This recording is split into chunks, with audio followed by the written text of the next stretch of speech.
everybody, and welcome to a new episode of Gaming in the Wild, a video games podcast about games from the artistic, creative side of the tracks, from indie to AAA.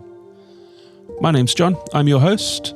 I'm recording from the Staffordshire countryside. I'm still back in the UK right now, after an action-packed week at WASD, or WASD, or WASD, or however you like to say that.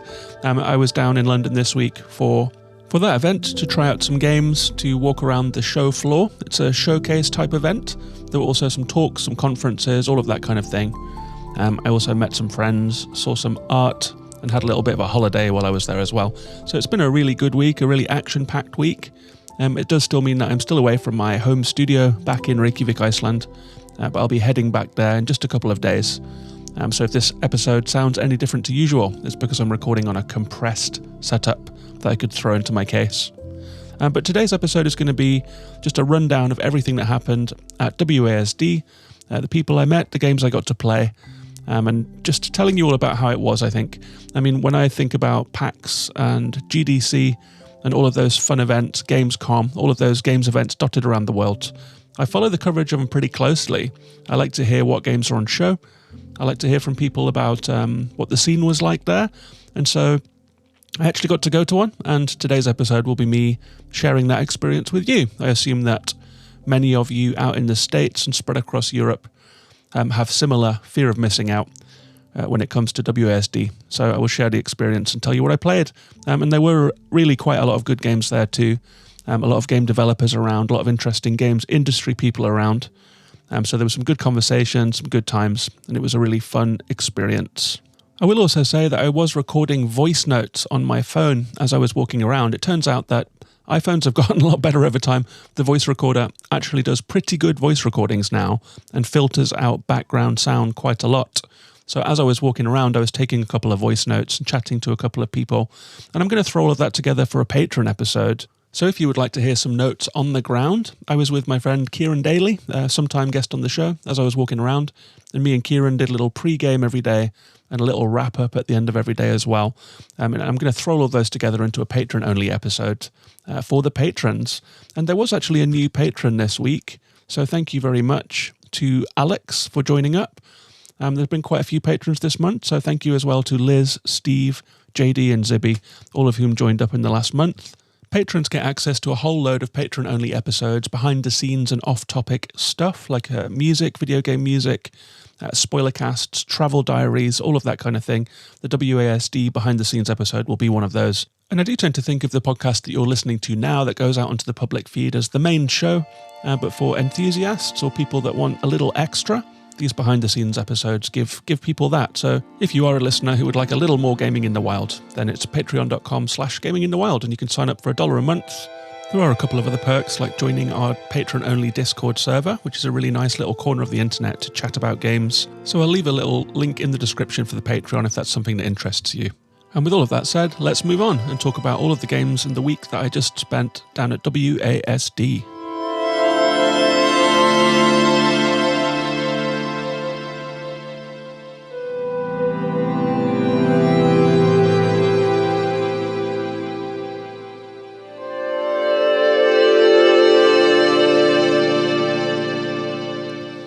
So I haven't been to an event like this before, and I wasn't exactly sure what to expect. I have seen footage of E3 on YouTube, but I've never been to one of these before, so it was really interesting to go. WASD Live is a PAX-style showcase event with a few conferencey bits. It is held in the Truman Brewery building on Brick Lane in London. It's an area that I was familiar with. I used to work there for a short while, doing like a freelance gig for a PR company.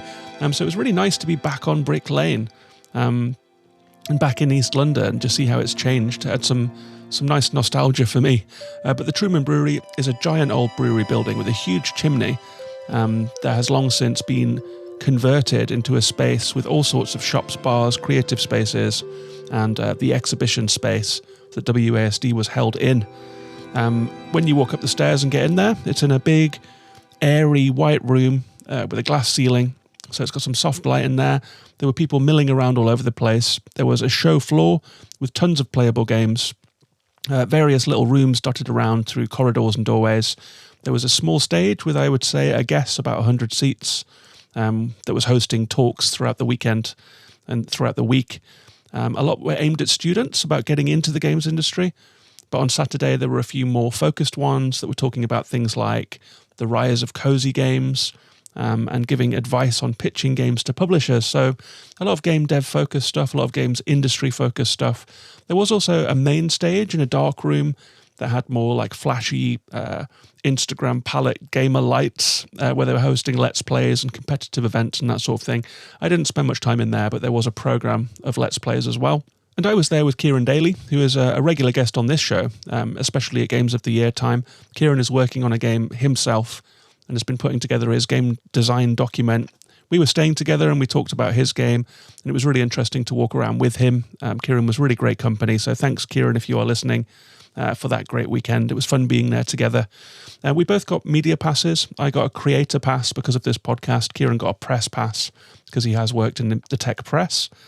So we each had little side rooms to hang out in. So if it got a little bit too busy on the floor, if we were a bit too tired, we could go and put our feet up, get a free coffee and a bag of mini cheddars or whatever, and talk to some of the creators and press people. So it was a nice setup. We were there for most of the days. You can get day passes or week passes, but me and Kieran went on all 3 days, mostly as various people were drifting in and out on day passes that we wanted to say hello to and to meet. And also because there were quite a few games to play. You can't fit them all into one day unless that is literally all you are doing. And it is a very social event, more so than I expected, actually. But in the main hall, you may have seen pictures of this kind of thing. There were like ranks and ranks of tables. Each one had like a big area for a graphic to be, like a huge poster. You walk over, you talk to whoever is running the stand. There is a gaggle of people around all of the games just watching people play. There is no queuing system exactly. You just hang around until the seat is free and it feels roughly your turn. And then you get to sit down and play a little. Each booth also has a screen, just a monitor, a basic monitor, a mouse, keyboard, controller, whatever you need to play the game, and a pair of headphones. Some of the devs did bring noise-excluding headphones, which I thought were really good, actually. Noise-cancelling headphones came in very handy in that busy environment, a little bit echoey, a lot of people talking. But it was great. You just get to walk around, look at the games. If there is an empty seat, you can grab it. If there is a queue, you have to wait. But milling around for 3 days, I got to play everything I wanted to play in the end. Some games were harder to get on than others. I noticed that the game Paper Trail, which you may have seen in recent showcases, had a constant gaggle of people standing around waiting to play, whilst right next to it there was a really cool but very complex-looking 4X strategy game, which often had an empty seat. So I was lingering around trying to get on Paper Trail for a while, and I noticed the empty seat and sat down and played it. The guy who was guiding players was really friendly and helpful. And he did say it's quite a complex game, but he helped me get through my little half-hour session with that as well. So in this episode, I will run through all of 10 games that I sat down and spent a significant amount of time with. I did hop on and off lots of other games too, but I thought for the sake of brevity, I will narrow it down to 10 that I thought was worth telling you about. The games were roughly divided up to, there was the main floor. Devolver Digital had the biggest booth. It was about a quarter of the hall, and they had lots of fancy stuff there, like a big fluffy Cult of the Lamb walking around, the guy from Angerfoot, the guy from Hotline Miami. So they went all in on this, and there was like a dress-up box where you can put on Devolver stuff and a photo background. Lots of the developers only had one computer. Some had rented out a whole row of booths and had 4, so they could seat more people. And there's lots of social stuff too, like a drinks and food area. We can get coffee and snacks and stuff. And I will say that there were a big part of WASD, much more so than I expected. I don't know why, but in my head it was going to be a very game-focused event where I played a lot. But for a lot of it, I was just talking to people. Some really good random conversations happened, like whilst you're queuing for a beer or whatever. I met some people that work in localization. And we had a really interesting conversation about the ins and outs of localization, about trying to translate idioms from one language to another, and how to do that. Do you go literal and let people know it's an idiom? Do you translate it into something similar and risk losing the meaning? So that was just a really good random chat. I met a whole bunch of developers whilst sitting around or just drinking coffee or whatever, one of whom had made a sound installation that was on show. I met a programmer from Need for Speed, and we were talking about driving games. I met a VR content creator called Tigress X, who I've still since hopped over on Twitch and followed. I met Jem, who was a community manager for Raw Fury and was showing off a couple of Raw Fury games. And a lot of press people as well from various companies. But as well as the chance meetings and the new faces, I also did bump into some people that I know and that you might know too. One of them was The Indie Gamer. He runs a channel called that on YouTube, who has been very supportive of Gaming in the Wild's video stuff. They were there. We said hello. We had a good chat about YouTube editing, about the algorithm, about games and the scene generally. Really nice to meet The Indie Gamer. Also met a few folks from Lost in Cult, including Sean. He was their new project manager, very mellow, good vibes kind of person, who is also a listener of this podcast, I believe. So hello, Sean, if you're listening as well. Lost in Cult had a really nice stand. I have their Sable book, and I have pre-ordered their Immortality and Citizen Sleeper books, but it was lovely to leaf through some of the Lock-On magazines, and apparently they sold out, so well done to them, and it went really well, I think, for them. I also met Aaron, aka Arkan, a podcast patron who works on Vampire Survivor over at Ponkle. Met a couple of the Vampire Survivor team. Louis from Time Played 3HR showed up, another podcast guest who you will have heard from if you've listened to all of the Games of the Year episodes. It was absolutely delightful to meet Louis. I'm a big Time Played 3HR fan, and Louis, although the podcast isn't so regular anymore, they still put out the odd one, and Louis has instead pivoted to making games. So we had a good chat about game development, about how Monuments to Guilt, Louis' first game, went, which you can find on Itch. We talked about driving games and podcasting. And I also got to meet Gareth Damian Martin, a game developer that you might know, who has become very successful since Citizen Sleeper. I really like Gareth's work. I really like Heterotopias magazine. I like Gareth's games. And Gareth has been on the show. I interviewed Gareth back when they released their first game, In Other Waters. We talked a little bit about In Other Waters. We had a good half-hour chat, actually. We talked about video game ecosystems. We talked about Ultros, Rainworld. Gareth had some nice things to say about Rainworld, naturally encouraged me to try that game again. We also talked about Horizon and Avatar. It's interesting talking to Gareth about those games. Apparently the Avatar game has an ecosystem and an economy that Gareth was very into, including upgradable weapons, where rather than using currency, you use various natural resources and you have to get to know the plants and get to know the worlds. So that was a very interesting conversation. We also did discuss Citizen Sleeper 2, which is currently in development. It was really nice to talk to Gareth about that. Gareth was talking about the elements of crew that will be in this game, having had an interest in games like Mass Effect and things like Farscape and Firefly, and having a ship that you can move around. So that's a very exciting idea, because in Citizen Sleeper, of course, we were in Erlin's Eye, a space station. And so to be in the Citizen Sleeper world, but to be able to move around from place to place and experience different environments sounds very exciting to me. So that was a real pleasure. It was a real pleasure to meet Gareth Damian Martin. I'm a huge fan, and they were just lovely, personable, and nice to talk to. And if you'd like to see pictures of me with all of these happy faces and interesting people, I did post some to Twitter and Instagram at Gaming in the Wild. But to move on to the games, I've cut it up into two sections here. I have a handful of games from the show floor. I think 6 different games from the show floor. There was also an area tucked away in the back, which was called the Curios area, which was games that don't have publishers attached to them or are solo development projects and that kind of thing. Smaller games, basically. And as you'd expect, the Curios section turned out to be one of the more interesting sections of the exhibition floor. But I did start off in the main area with a couple of appointments. So there were a couple of people that reached out to me ahead of time and arranged to have me come sit down and play the games, which I really appreciated. And the first appointment that I had was to play NanoApostle. This is a game that I reported on in my GDC video on YouTube. It is a top-down twin-stick kind of game made by 18 Light, published by P-Cube, and it's coming out sometime this year. But the twist here is that it's a boss rush game. We don't see many boss rush games. We see boss rush modes. I keep wanting to say boss rush, but no, it's boss rush. We see boss rush modes, but we don't see many games focused on that. I did play one called Fury that I really got into for a while. It's a fun idea to just trim out all of the other stuff and just have a pure boss rush game. But this one is based slightly on Hyper Light Drifter's combat style, I would say. And it does have a story. We start off waking up in a sci-fi world. It's a top-down game, pixel art.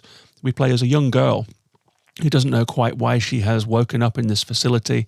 And we meet some other characters, like a woman who runs the facility and seems to know things. And we get a little robot helper who acts as the tutorial giver and also is useful in battle as well. There is a little story there if you want it, and I think that the graphics are very nice, a nice sci-fi style, but before you know it, you are pushed into combat, and that's what the game really is all about. It's a series of tense battles with huge bosses. Much like Hyper Light Drifter, you can dodge, you can block, parry, dash, you can reflect projectiles. So you have a pretty good moveset right from the off. You can also strike. If you do strike, you charge up your projectiles. So there's an element of choosing your moment, dashing in, hanging back, shooting, choosing your moment again. The bosses have pretty varied movesets. There is a tutorial boss that shows you the ropes, but then the first boss is rock hard. It's balls hard, basically, but in a way that I actually quite liked. And you may know, if you're a regular listener, that intentionally hard games tend to turn me off. I get frustrated easily. But this reminded me of those Hyper Light and Hollow Knight bosses and Ender Lilies. And I always think that if you can get a boss down to 50% health on your first go, then you at least know you have a fighting chance. And in these boss runs, I was incrementally getting better from run to run for sure. The boss had about, I would say, 8 attacks, including a big sweeping laser beam that you have to dash through, an area of effect ground pound, some projectiles, some heat-seeking projectiles, a melee combo, a couple of charge moves where they are coming across the arena. So there's quite a big moveset to learn, but as you do learn it, you start to internalize how to avoid each attack. You start getting it to the second phase, and then halfway through the second phase. Unfortunately, time ran out before I could actually beat that boss, but the demo is on Steam, and I downloaded it immediately when I got home that evening, because this NanoApostle boss rush game just really got under my skin. I really wanted to complete that boss, and I felt like I could. So if that sounds good to you, you can pop over to Steam and download the NanoApostle demo. It is coming out this year. And I think it might have been my favourite game of the show. So that's a funny coincidence that the first thing that I played was probably my favourite, and certainly the one that I thought about most since the event. And I'm planning to play the demo repeatedly, I think, to try and get past that boss. The demo actually has 2 bosses in it, so it's a good slice of game. There are 8 in total, apparently. So that was NanoApostle. My second appointment an hour later was for a very, very different game called Pine Hearts, developed by Hyperluminal and published by Little Nook. This one is expected in Q2, so we can expect it by the end of June. It's a cozy game. It's an isometric cozy game with a bright, colourful palette. These little tubby characters that look a little bit like Duplo, if you remember that, like cuddly, sort of chubby Lego men. You arrive at a campsite in a national park kind of area, and you run around, you get to the campsite, you talk to some people. There are some problems in the area. There are campers dotted around, like little families trying to toast marshmallows. There are explorers, there are rangers, there are hikers, researchers. And as you walk around, you meet all of these people. Some of them have little quests for you, whether that is collecting their lost tent pegs or going to find someone who's gone for a walk and hasn't returned, or rescuing a dog that has run away. And you get rewards for those. You get some currency that you can use. You get some abilities that you can use. There is gated exploration in this game, so a little bit of that light Metroidvania stuff of learning how to push down trees to cross gaps, learning how to hop over balancing posts to cross rivers. But it's very, very lightweight. It's very, very jolly. I had a nice calm time with it. And it was a welcome change of pace after the intensity of NanoApostle, which left me with my hands shaking from concentrating so hard and my heart beating fast. It was really nice to come and play Pine Hearts, which has more of a summery, short hikey kind of vibe. I don't think right off the bat from what I played that it's at the level of a short hike, but you know, not everything has to be. I think that Pine Hearts could be a nice game to play. If you have kids, I'm sure they would love it. If you want a relaxing, chill game to play before bed, I think it could be just that kind of game. So that one will be out by the end of June if all goes to plan. That was Pine Hearts. The publisher Fireshine also had a really big stand. They were showing off several games, and they had both sides of a big 4-screen stand. But the one that jumped out to me was Gestalt, Steam and Cinder, which you may have seen in the recent Nintendo Indie World Showcase. This one has a date. It's coming out in just a few weeks on May 21st. It's developed by Metamorphosis Games, published by Fireshine. It's a steampunk action platformer with a story forward kind of thing going on. So lots of characters, lots of backstory. It had a very long intro that takes you through the game world's history, the fall of humanity, the arrival of machines, all of that kind of stuff. But once I was let loose, I slipped into it pretty easily, actually. The gameplay was really good. The first mission is to infiltrate a factory along with some NPC accomplices who vanish off on their own little trails and then pop up here and there to talk to you. And I really like the way that the gameplay felt, actually. You have a really high jump in this game. You really feel like you are flying in the air when you jump. You can mantle onto ledges. There is a wall jump that you have right off the bat. Very snappy combat. There is a melee attack, a ranged attack, a dodge. You have to learn the timing in the game, so enemies they'll take a couple of hits and then come for you. So you can charge up to an enemy, hit them once, hit them twice, and then they pull back their sword as if they're going to go for you. You can roll through them and then finish them off from behind. There was decent enemy variety in the opening stages, with various enemies requiring different tactics, like electrical enemies that sent charges across the floor or shock you if you are too close, ranged enemies that shoot 3 bullets in a certain sequence, and then combinations of them that made things a little more complex and put a few wrinkles into that gameplay. So you have to dodge the projectiles and melee attacks to take them both out without getting hits. There's also some RPG stuff. There was a quest log. You'll meet people around the factory that give you little side quests. There is an inventory, upgrade system, all of that kind of stuff. So it has some RPG stuff in there as well. I had a good time with it. I didn't finish the demo. I got quite far into it. I played half an hour. And I had picked up several side quests on my journey around this quite large factory. And so I started finishing them off and having to return to the quest givers to hand in my quest and get my reward. But that's where I came up against the only thing that I was not so keen on in the game, which was the map system. I was looking for a guy to hand in my quest. I selected the quest in the journal, but his location didn't appear on the map. The map is actually very simple. It's just like these blocked in rooms with a wire between rooms when there's a door there. No detail at all. And so I felt that the map needed more information on it.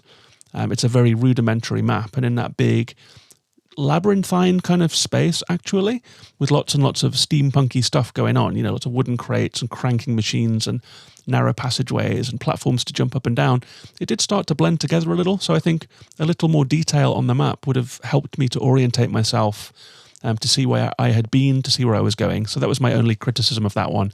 But I think a lot of people will really like it. It does have snappy gameplay and a cool style. That's Gestalt, Steam and Cinder, out on May 21st. As I did mention, there was a huge Devolver stand that had Pepper Grinder, Children of the Sun. What else did they have? Cult of the Lamb. They had a big Cult of the Lamb show with the DLC. But the only game that I hadn't played on their stand was Cricket Through the Ages. I hadn't even heard of this game. It turns out that it came out quite recently. It came out on March 24th. It's developed by Free Lives, who made Terra Nil, but they also made, I think, Broforce and maybe Genital Jousting. So this is more in the spirit of those other games. It's not very Terra Nil-y.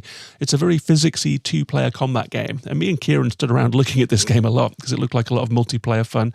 And we played it together. We played against each other. It's based extremely loosely on the history of cricket. For example, in the first round, one player is playing as a caveman who is holding a rock. The other player is playing as a dinosaur. Very simple, colourful graphics. If you hold down the button as the caveman, you swing your arm, you windmill your arm. When you release it, you release the stone.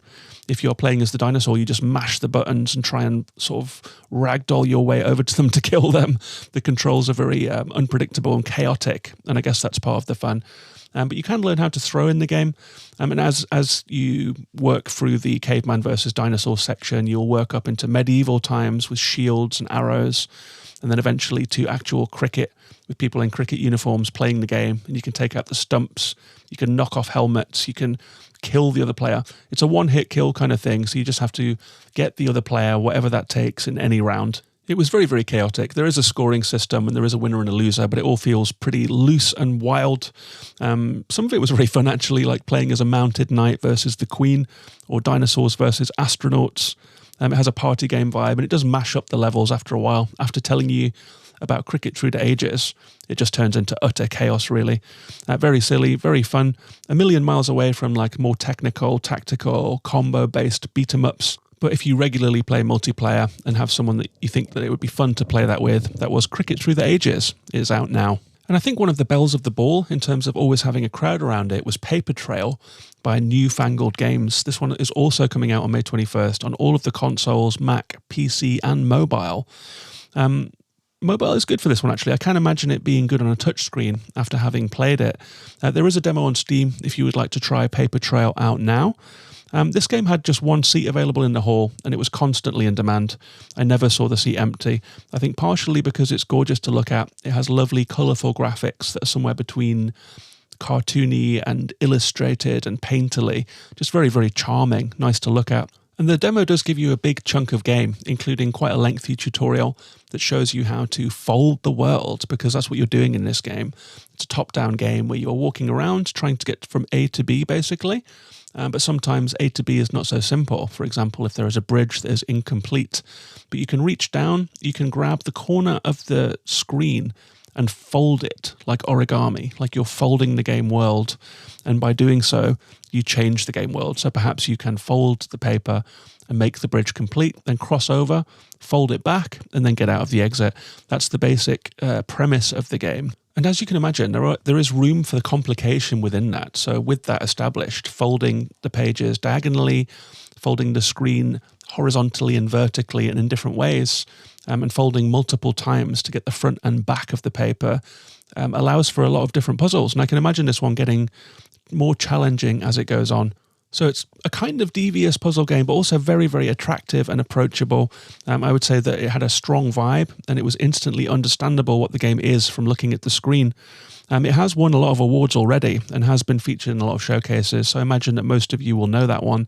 I would say outside of the Devolver games, it's probably the one that I would bet on to sell well and do well out of the gate. That's Paper Trail. You can try out the demo now or buy it on May 21st. And the last game that I'm going to mention, in this section at least, was Zephon by Proxy Studios. This was next door to Paper Trail. And so as I was waiting for Paper Trail, which I spent a little bit of time doing on a couple of days actually, because there were so many people interested, I noticed that the seat for Zephon was often empty. So in the end, I just took the plunge and jumped on. It's a deep sci-fi turn-based strategy game with a 4X style going on. Really nice key art for this one. It had an attractive booth. But when you start watching it, it's a pretty menu-heavy game that doesn't look and is not actually instantly accessible. And so perhaps not the most ideal game. It was very interesting to see it next to Paper Trail and to see this one very complex game and this one very simple game and how people responded to them as they were walking past in that busy showcase environment. But I am really glad that I sat down and played this one. The person who introduced me to it was an impassioned community member. This one has apparently been in early access for quite a while, and some people have hundreds of hours in it already. They ran me through some lore, some gameplay basics. It's set in a pretty cool sci-fi world with various different factions. There is an all-powerful AI. There is an alien race that is strange and Lovecraftian, and then the humans. So it's a mixture between Terminator-esque automatons that are out to destroy everything, and then these Lovecraftian tentacle monsters and psychic beings and that kind of thing. So gothic sci-fi in a really cool way. There is a few seed characters that you can choose from. They all have different abilities that you can use in the battles. I started off in one corner of a map with a vehicle and 2 squads of humans.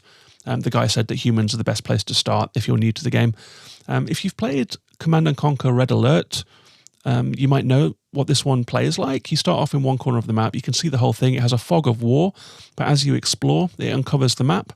Around the exploration, you will find resources. You will find installations that you can take over that will give you more capability to build and so forth, more resources, more range. And then you can build a city. From that city, you can start to generate more units, captains, vehicles, and start to build up your army. And there will be other factions dotted around the map who may attack you or whose bases you may discover. And I guess that the aim of the game is to wipe them out, much like Command & Conquer. I played for about half an hour, and I had an interesting one, actually. The guy who was watching seemed a little shocked that I met this giant floating alien very early on, like a big tentacle monster with one eye, and it started to mind control my units, and I just lost them until I could take it down, but it had a really lengthy health bar.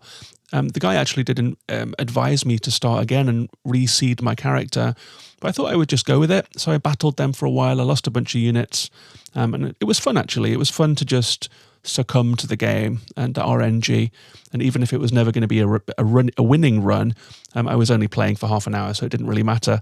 I am going to download the demo for this one and try it again because that taste was good. I do think that it has a very compelling world. The only dings against it are probably endemic to the genre. I would say that although it is visually slick, the UI was a little convoluted. Sometimes I wanted to check the progress of something that was being built, or check the progress of research that I was doing to try and create more complex, capable units. And it all felt a little tucked away. I think that, Command & Conquer is obviously real-time strategy rather than turn-based 4X. But I do think that this game didn't do a great job of making its various systems accessible and visible. So I think even if I knew them inside out, some of the buttons are just a little bit small and fiddly. I think it could perhaps do with opening up that UI a little bit, but it's definitely a game that's for a specialist audience, and maybe they care about that stuff less than I do. That was Zephon, a really interesting game and one that I'm glad I played.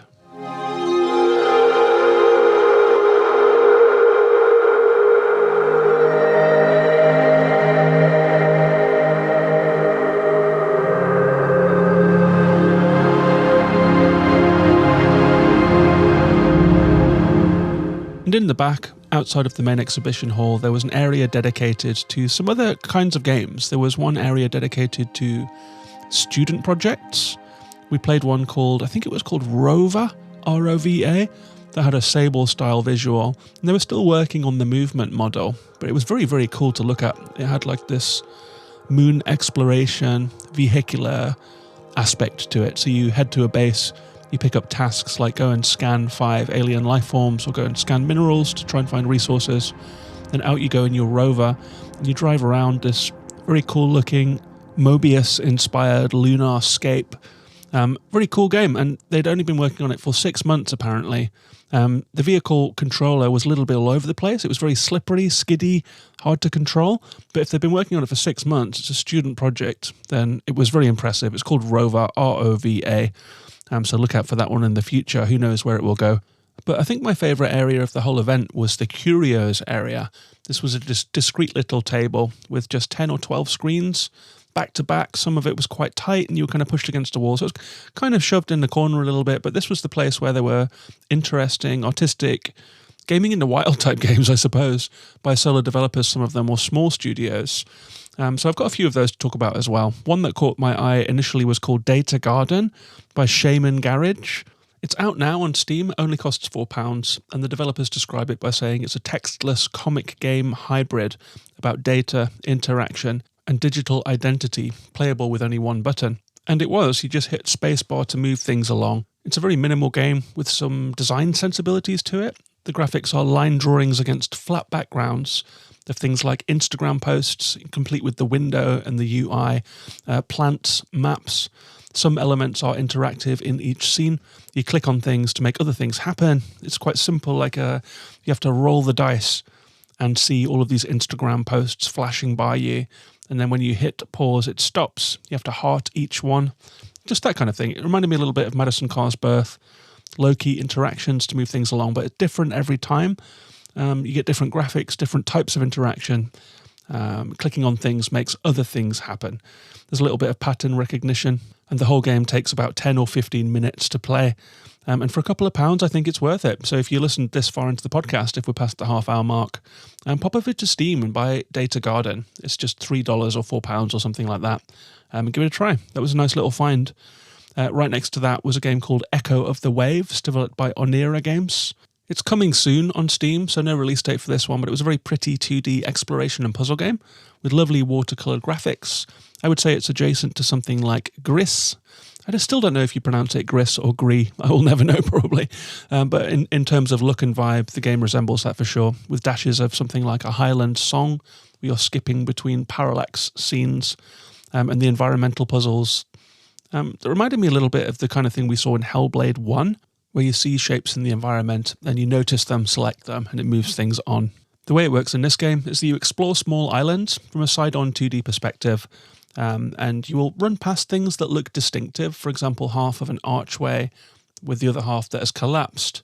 And that's in the foreground, and then in the background you might see a drooping tree that is leaning in the other direction. And if you pause at just the right point, the two will meet and form an arch. You can then play your instrument by holding down a button, and a line of light will appear that traces out the shape of the arch in the foreground, the tree in the background. That then forms a bridge, and you can flash between foreground and background to progress the game. That does mean there's a bit of a hidden object feel to it sometimes, and that's not a kind of gameplay that I like.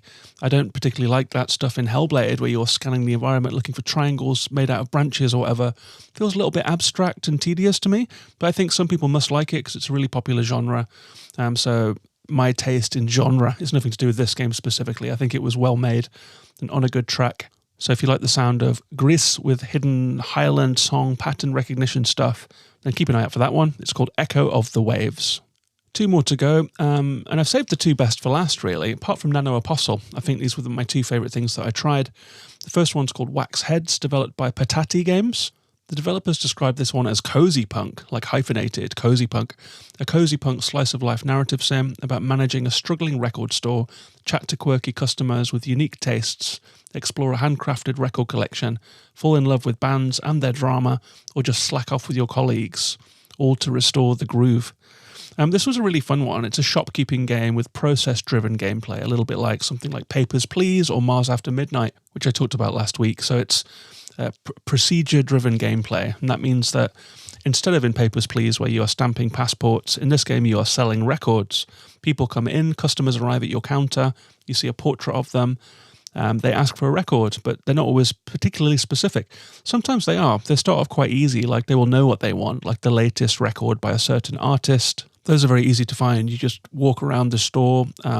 It's not exactly free roaming 3D. You click like a left and right button to look at different walls of the store, and you can pick records off the shelf. You can examine the records. You can see the cover art. You can flip it over. You can see the year that it was made. You can see a description of the record. And so you have to use clues that the customers give you to find the right record for them. And when you've picked a record, you bag it up, you check out, and then you get a score based on how well you did, based on the information you were given. But they do get pretty difficult. I mean, one kid was in there looking for the latest record by a band that their big brother had recommended. They didn't know much about the band, and they seemed very fresh and new to the whole thing. You know, they're just buying what they were told was cool. But if you search through that band's catalogue, you will learn that they have 3 records, that the latest one is experimental, dense, inaccessible, and that the first one is considered to be a good entry point into their catalogue. So you can choose to not give the customer what they asked for, but rather to recommend the record that they need, then you'll get maximum points. Another one of my favourites was a mumbling customer who could barely speak and seemed very awkward. And they said, "Is it out yet?" and not much more. But by looking at their badges that they were wearing, by their tote bag they were carrying, and the band T-shirt they were wearing, there were 2 bands there. And I thought, well, which one do they want? And I looked at both of those bands' catalogues. Neither had a record that had recently come out. But then I found a collaborative record that had both bands on it. And the back information on the record said it was by people from both bands. And so that was obviously the one that I needed. So you had to exercise your judgment. You had to observe and read. And I thought it was quite clever, really. It is a simple loop, but there are other bits of gameplay too, like designing gig posters, using stamps and stickers. And the developer did say that there will be other variations on the gameplay to break things up a little bit. But the thing that I loved about this one is that it really did capture that indie record store feeling. So if you are a fan of like vinyl records, of indie record store culture, of indie music, of, you know, what band is new, of following contemporary trends and that sort of thing, it's a game all about that and that culture. There are old gig posters all over the store that are appealing. There are knickknacks and record store clutter. And really fun characters that you will recognise if you've been in that world, like, old-timers and up-and-comers and band members and all of that stuff. It was a really good time and one of the most polished games that I played at the whole festival. No release date on that one, but you can wishlist it on Steam. That's Wax Heads. And the final game that I have for you is called Crackernuts. And this one really jumped out of the curio section. You know, if you're walking around and your eyes are passing over a lot of games, some just grab you, and this one really did grab me. It's developed by Hairy Heart Games, which is run by Joe Bain, who was there on site on the day when I played it, so we had a nice little chat. And they say Crackernuts is a narrative game about a goat-headed girl and her sister, a no-bodied head. They are on a quest to find themselves and rescue their village from a curse of darkness. But the thing that caught my eye about this one is as I was walking past, the visual style was unlike anything else I saw at WASD. It had how to describe it, a very tactile feel to it. It felt like the visuals were related to puppetry or stop motion, but without the kind of ragdolly awkwardness or stiffness of puppetry. It felt like They looked like puppets, like whittled, carved puppets, but they also had very expressive movement. You could see some physical movement in characters that were expressing something. It's entirely voice acted. It uses light very interestingly too. The whole thing had a very strange lean-to feeling that I quite liked. But to actually play it, in the demo you start off walking through a forest. It's third person, and the camera is behind you, but it kind of scrolls around. You're really just pushing forward, but you are a goat-headed player character walking through a dark forest with a disembodied talking head for company. And it has great light and shadow, like the way that the light played over the tree trunks and sent these strange shadows radiating around the forest was very vibey and cool. And after a short walk, you arrive at a witch's hut. You walk inside, there are various puzzles for you to do. You set down the head, which talks to you as you're doing stuff. It will ask you for light, so you have to light candles. It will ask you for heat, so you have to set up some logs and light a fire. And by doing so, you're kind of carrying out a ritual, after which a witch appears and talks to you. And there was a really interesting long scene with lots of dialogue and back and forth between the head and the witch, who was prowling around the cabin like I don't know if you've seen Pan's Labyrinth, but there is a creature in that film that holds its hands up to its eyes with open palms facing forward. It's kind of a creepy gesture, and the witch in this game reminded me of that. So it has a very cool Guillermo del Toro style dark fairy tale feel to it. The long scene was really cool. I actually felt at one point like I was watching a play or something, like that combined puppetry and live action and video game dialogue. So very, very interesting game. It was really one that stood out from the crowd, I think. There was nothing else like this on display, that's for sure. It sounds like it's still in the thick of development, so there's no release window for it yet. But I look forward to playing the finished thing for sure. You can wishlist it on Steam now, and you can see a video of it in motion. If you would like to see the visual style that I'm talking about, search for Crackernuts on Steam, and you can check it out.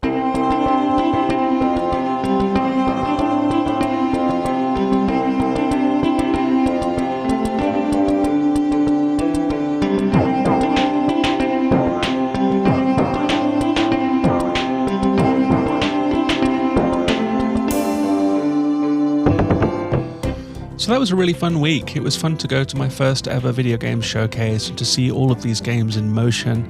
It was really fun to meet all of the people that I met. It was great to meet Louis from 3HR, Aaron, Gareth, Damien Martin of all people. Really fun time. The indie gamer. I met so many good people and such a good time. I have to say a big thank you to Kieran for keeping me company. Kieran is wonderful company and is a great person himself. So I had a good wing person and good backup and good moral support, because these events are very fun, but they're also very draining. There's a lot of stimulus going on around you, and so it's important to be with people that you trust and like. But I had a great time there. NanoApostle was a game that I'm still playing, really good. I also talked about Pine Hearts, I talked about Gestalt, Steam and Cinder, Cricket Through the Ages, Paper Trail, Zephon, which I'm looking forward to playing more of actually in a strange way. I wouldn't have expected that a 4X strategy game would be the one that I would focus on, but I'm going to download the demo and try that one. I also talked about in the Curios section, Data Garden, Echo of the Waves, Wax Heads, and Crackernuts. All of those games have pages on Steam, so if you're interested, you can pop over and look at them, you can see videos, you can add them to your wish list. And overall, big thank you to WASD for having me and for the Creator Pass. I really did enjoy the event, and it was nice to be part of something like this after all the FOMO of E3 and GDC and PAX and Gamescom and so forth. It was really nice to actually go to one of these things. And if you get the chance to go, I say go for it. It's lovely to be amongst video game culture when we are so immersed in this scene and this hobby.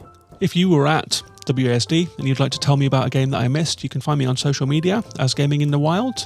I will also mention the YouTube channel. I'll be making a video about these games too if I can find trailers to put one together.